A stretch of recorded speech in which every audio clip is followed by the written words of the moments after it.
Tonight we're going to begin our special look at life in Iraq, 6 years after the U.S. invasion.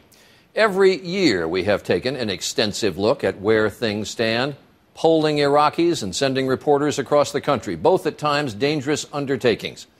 But this year, extraordinary change, real optimism.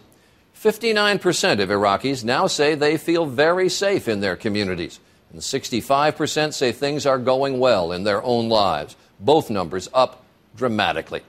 ABC's Terry McCarthy has reported for us from Iraq for years, and even he is stunned by the changes.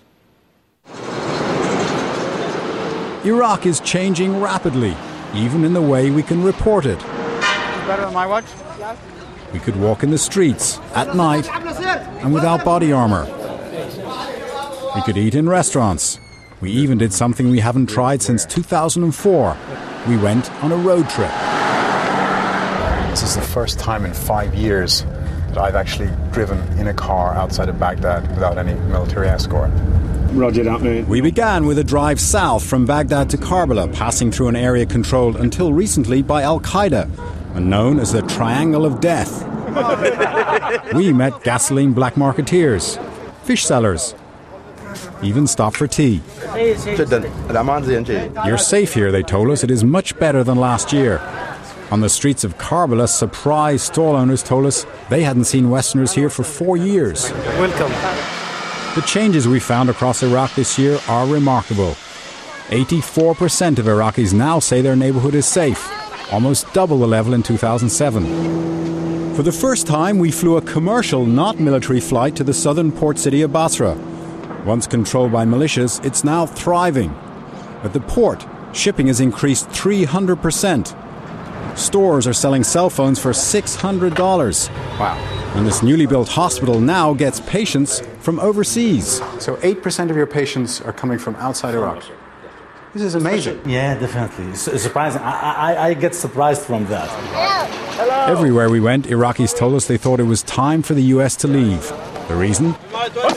3/4 of Iraqis now trust their own security forces. We travelled up to the north, where the signs of change are different.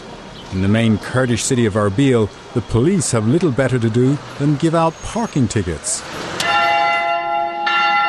In the small Christian town of Al-Kosh, we met Intisar Kosho, who, like many Christians, took refuge here from the violence in Baghdad. She says things have improved so much that she, like many other Iraqis who fled, is now planning to go back. Iraq still has its problems. 30 miles south of Al-Kosh is the city of Mosul, where recent fighting made it too dangerous for us to drive. And in Kirkuk, these men told us that while violence was down, there is still tension between Arabs and Kurds over control of the city. But after the country's 4th round of elections in January, Iraqis are realizing that change can come peacefully. 64% now say democracy is the best form of government, rejecting strongman rule or an Islamic state. With so many different sects, this architect says, democracy is the only solution for Iraq. Iraq's troubles may not be solved quite yet.